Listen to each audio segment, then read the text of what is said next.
Hey guys, Scanner Danner here. Today we are working on a 2014 Kia Forte, and apparently it is a 2-liter GDI according to the scan tool, and we have a misfire complaint as far as what I know. That's what Pete said, misfire. So again, misfire is the complaint, and I think this is the one that Pete said, yeah, does not have a check engine light on. So let's scan this thing for faults and see what we got. I'll just do a full system scan. And we're going to take this for a test drive too. No engine codes, no transmission codes.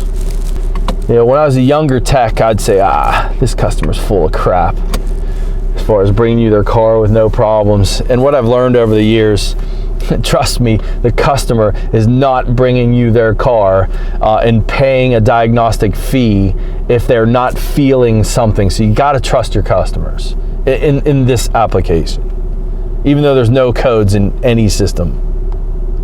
Are you serious? There's literally no codes. And then all the readiness monitors are complete. That means that no one was in here and cleared the codes. So we're really scan tool wise right now. I don't even really care.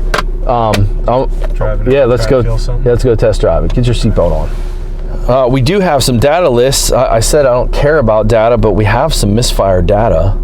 So I'm gonna pick that data list and just eyeball it for a second.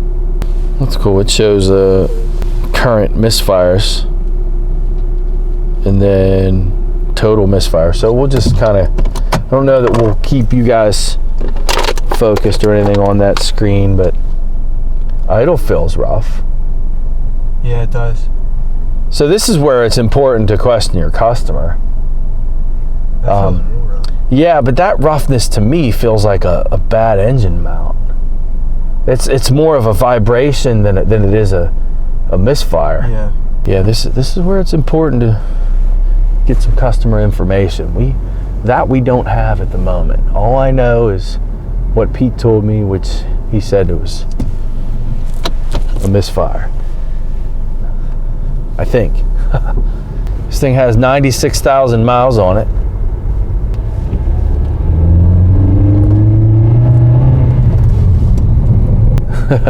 This thing has not been driven for a while. The rotors are all rusty. That's what that is. So when it sits, you get rust on the rotors, and that's why it makes that sound. I hear a wheel bearing too.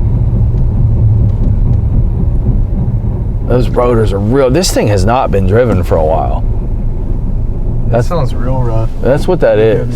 I noticed it when I was getting in the car, how rusty the rotors looked.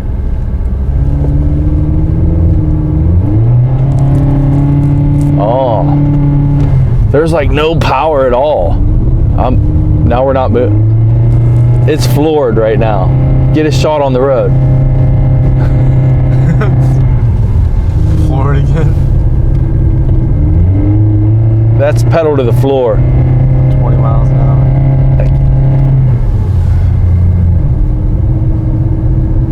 Okay, so something's wrong. Something's wrong.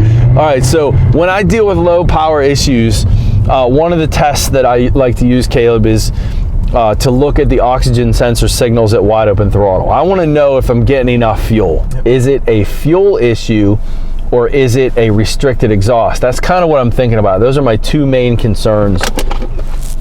And I want to look at some data now. Fuel data. This is a GDI system, so we should have some fuel pressure numbers we can look at on the scan tool too.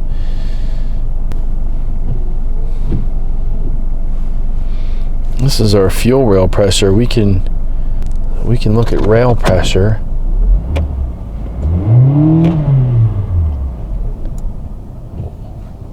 Just stalled on me.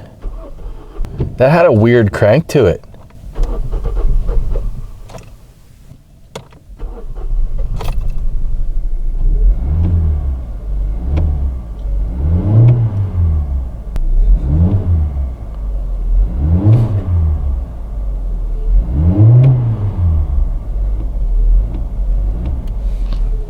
This is a wideband O2 because I have a lambda value.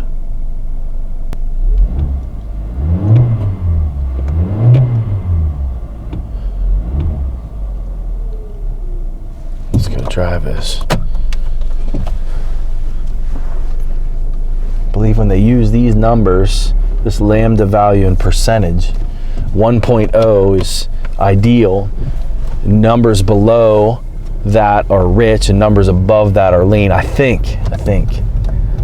We'll try to look for another data list, but what I'm more concerned about right now on this test is what my rail pressure does at wide open throttle.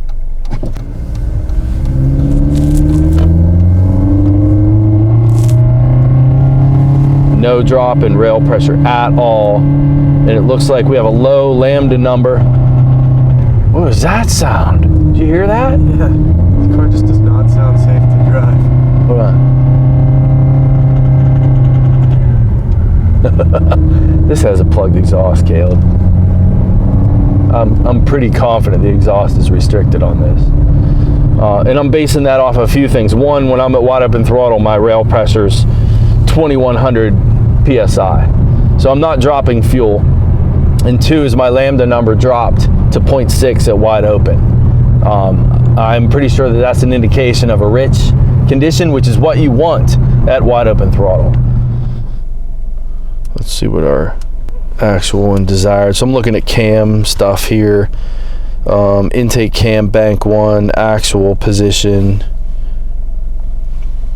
Intake cam, bank 1, desired. So our desired and actual, that's what we want to see.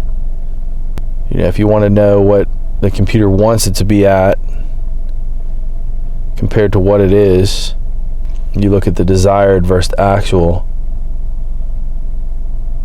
You know, you might be saying, well, why is the exhaust cam minus 20 degrees? Well, that's what the computer wants it to be at. So at least initially, I'm not going to question it. All right. Be nice if I had a map sensor I could look at too. You can use that as a guide. All right, I'm going to try something else. We're going to go global data. As long as this has decent communication speed, we're going to use this for our numbers. Let's see how. Wow, that is so slow. This counter down at the bottom. Look how slow the data is. That's ridiculous. That's ridiculous. Yeah, let's see if we can speed it up with a custom list. Let's see if this is any faster. Oh, definitely. See the difference in the speed when you customize the list?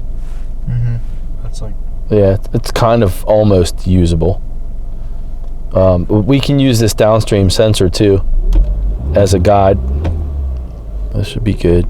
We'll use that. Oh, I forgot my mass airflow. Where is it at? Unless it doesn't have one. Is this a speed density system, meaning no mass airflow? I need to go look now, because I need to know. Airbox, air tube, throttle body. I don't see a mass airflow in here. I do see an air cleaner housing that's not put on right, but with no mass airflow, that's a non-issue to me. I have to certainly familiarize myself a little bit better with the system, but I don't see a mass airflow. That makes sense. I don't have a data parameter for it. This is a speed density engine. And it looks like my map sensor's right down here. That guy right there would be my map. 3-wire pressure sensor. This is your high pressure fuel pump right here for the GDI system. Gas direct injection, Caleb. It means they put the injectors, the tips of the injectors are actually exposed to the combustion chamber. They're in the combustion chamber. All right, I need to learn this system a little bit more, but it's all foundational, all fundamental stuff. Here's what I'm thinking about my intake map sensor. I'm reading 10.3 inches of mercury right now, and what you want to do with that number is you want to turn the key off, turn the key back on. So this is engine off, key on, and I'm reading a number that's atmospheric pressure now. 28.3, 28.6 is my atmospheric pressure, okay? And what I'm thinking of doing for this test drive and wondering if my exhaust gases are in fact backing up into the intake, we may see this map number go higher than atmospheric. This is a non-turbo engine, I'm pretty sure. I didn't see a turbo setup. And so we should never see pressures higher than atmospheric. Make sense, Caleb? And so we may be able to use this to identify this restricted exhaust. That's kind of what I'm thinking about. Or if the exhaust is restricted. The other thing we can look at here too is we can look at the downstream oxygen sensor as a guide for those of us that are not as familiar with the wideband systems being used. You can use a downstream sensor for that as well. But we will look at the O2 current. They're giving us a current measurement. Wideband sensors operate off of current flow, and a lot of the manufacturers will give you voltage equivalents. This one's actually giving me the current, and so we'll look at that too. But I'm really interested in what this map looks like at wide open throttle. It should be 28.6, 28.3, very close to what we just saw, key on, engine off. Right? What's in the manifold with the engine off? Atmospheric pressure. All right.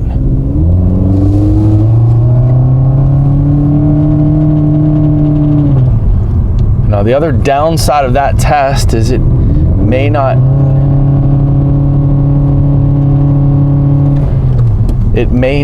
read any higher than that. So I don't know that that's necessarily a valid test. It didn't go higher than atmospheric. What was our downstream sensor looking like? Yeah, well, it's not a fuel issue. If you look in this area in here.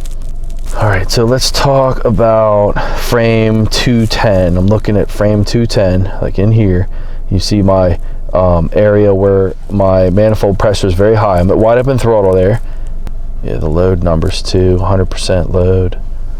All right, so frame 210, you see my throttle, absolute throttle position is, it looks like 84.3, which is not a problem. A lot of you might think it is. Not seeing 100% on a throttle position sensor at wide open is not an issue. But you can see that the downstream sensor right here is rich between frame 210 and 220. Let's look at that. 210 and 220 on all these. Downstream sensors rich. Manifold pressure is 28.6, what we saw key on, engine off. Atmospheric pressure. Our wideband sensor is reading a minus 1.7 milliamps. That's indicating rich as well. And then our absolute load, we're at 100%, 103%. So this is not a fuel issue. The map sensor is not helping me like I hoped. Let's go live again. And I want to watch this map. And we're gonna have to do another check on the restricted exhaust. At least that's what it feels like. It feels like a restricted exhaust to me.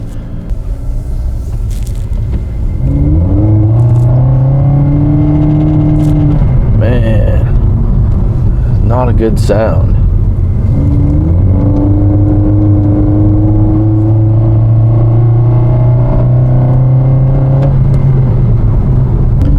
Could be an air intake restriction too. I better look in that air cleaner housing. That housing was messed up as far as the box, because that could be an option too. That we're just trying to think of what data I'd be able to look at for an air intake restriction. That's where your VE calculator can come in and show you that kind of stuff, but I've never used a VE calculator on a speed density engine. I'm still learning the VE testing anyway. I sure would like to get a history of this. It'd be nice to know when this problem started for the customer. You know, at part throttle, I'm showing full atmospheric pressure too, so indication possibly of a restriction. All right, let's go into the hood. Let's take a look. Air cleaner housing. See how that wasn't put together right. I'm just taking a look inside. Did I see anything wonky?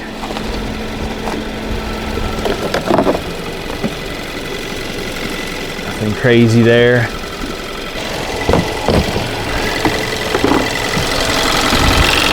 That O2 sensor is not in a very good location to do a back pressure test.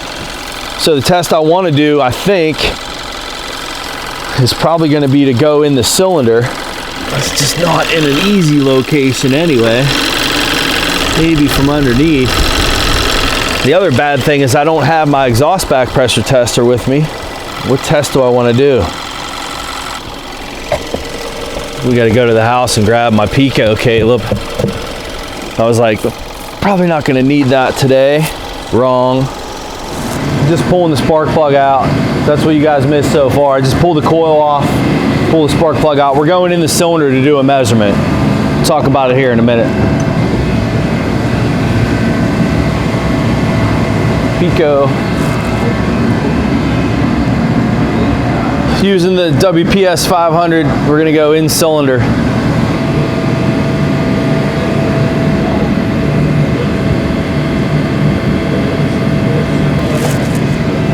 This isn't gonna work. It's a different pitch. I don't have the adapter for these spark plugs to do the test I want to do. So I'm forced to, we can't go in cylinder. I'm gonna have to take that O2 out and do a measurement there, and I'm gonna have to make something. All right, so the plan was to do an in-cylinder pressure measurement to measure for exhaust back pressure, and unfortunately I don't have the adapters to do it for this car. I'm gonna have to get an adapter for my Pico kit. So the only other option for us right now, and as far as the proving the exhaust, is I'm gonna have to pull the upstream oxygen sensor out, and we'll just use an old school gauge, and I'll try to keep my hand, keep that over the hole for the exhaust, and we'll try to do that. I have some suspicions that we may be barking up the wrong tree with this restricted exhaust, but I have to get this off of my mind.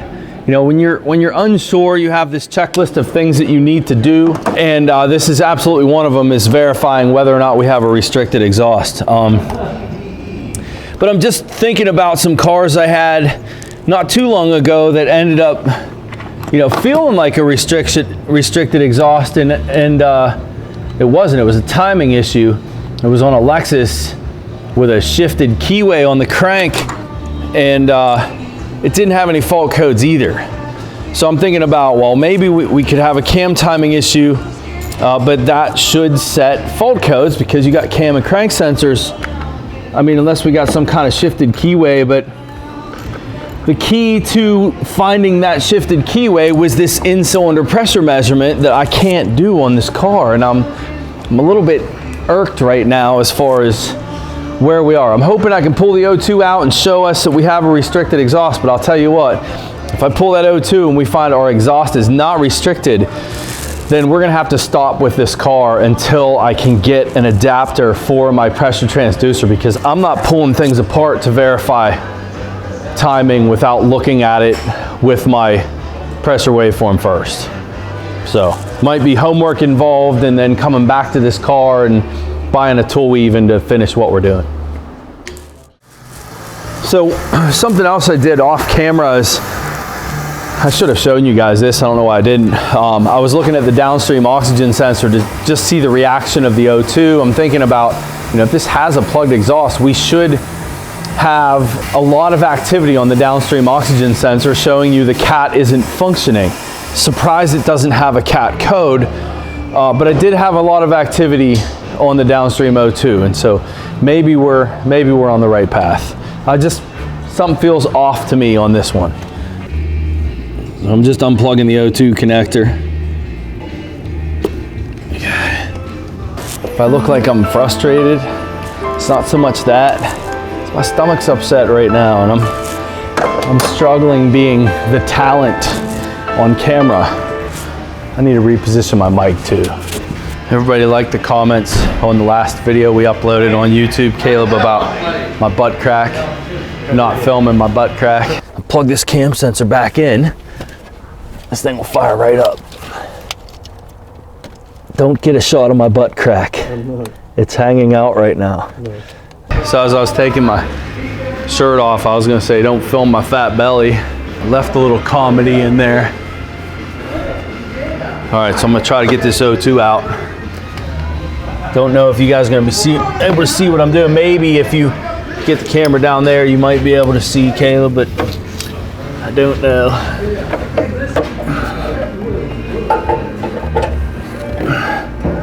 Unfortunately, I need to put my head where you are now. So it's just gonna have to be a background shot of me fighting this O2 out. Oh, I can't move it. Don't get a shot of my butt crack. It's hanging out right now.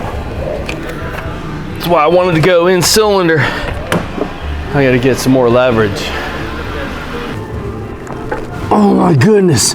Pete, you're up. O2 is removed. There's your hole, right? Pete got the O2 out easily from the bottom, right? O2 goes in there. And we're gonna just hold this gauge. I'm just gonna hold it there. All right, so pressure's gonna go, so this needs to be zeroed. We'll call that our zero line. Go ahead, start it, Pete. Holding it like 2 grand, 3 grand. Yeah, hold it steady at 3.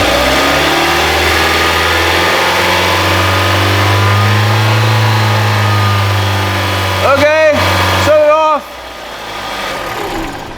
All right, so the problem was, that went up to like 1 to 2. The most you're allowed is 2 PSI at 3,000 RPM, right? That's the spec I use, but we're way over here, right? So that's probably 1, 2, 3 to 4 PSI, that's my guess. I really need to zero this gauge. Let's do it one more time. Look at, even where we are at idle is not good. It should basically be where it is now at idle speed. Go ahead, start it. So that's probably at least 1 PSI, maybe 2 at idle. Go ahead, 3 grand. I'm gonna call that 3, call that 4, call that 5 PSI, 6, okay? All right. Yeah, you got a plugged cat for sure. It looked like about 5 to 6 PSI back pressure, and I want to try to zero this gauge if I can. And this is like old school, Pete. Stay there, I want to redo this test again.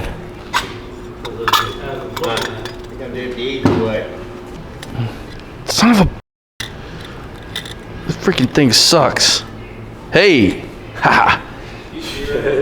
Yeah, I just bent... I bent things. So the question on this Kia for me is, why did the cat melt down with no codes? Yeah, that's not a good thing. You know, those kind of things need to be addressed, but what needs to be done first is the cat needs to be put in it. And then we need to question the customer about oil consumption, things like that. Is the car using oil?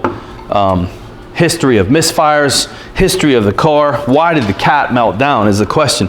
That we don't know, but I'm pretty confident we have a restricted exhaust. So one last time with now a zeroed gauge. We'll go idle first, Pete, then we'll go 3,000, okay? Yeah. Go ahead. Yeah, so we're way high even for idle, about 1 PSI. Go ahead and hold it at 3 grand. Okay. So it went up to about 4, 4.5. Looked like it changed a little bit with the variable valve timing, which will help. One more time, Pete. 3,000 steady.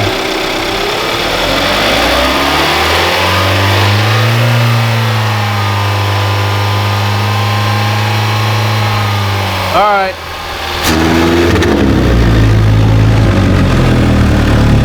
Okay. So lesson learned for us, Caleb, with the map sensor is the map sensor on this model, what we were looking for. I was hoping to see pressure above atmospheric off the map sensor. I was not able to see it. So that kind of tells me that map will not read any higher than atmospheric. That is my guess. I'm not going to pull the map sensor out and test that, but the map sensor wasn't helpful for me on this. So back pressure test was key. We would have seen that had we gone in the cylinder. I need to get the right adapter for my Pico kit, but this needs a cat. And then fuel trim needs to be monitored. Again, questioning the customer about history of the car, and then again, oil consumption, things like that. My friend John, who works for Kia, said it's common these cats go bad a lot on these. Not restrictions like this one, but they do fail and get catalyst efficiency faults, which we didn't have, surprisingly. But absolutely needs a catalytic converter. 2014 Kia. Same test we've been using forever, guys. Fundamentals, learn them. Guys, thanks for joining us, putting a cat in this one.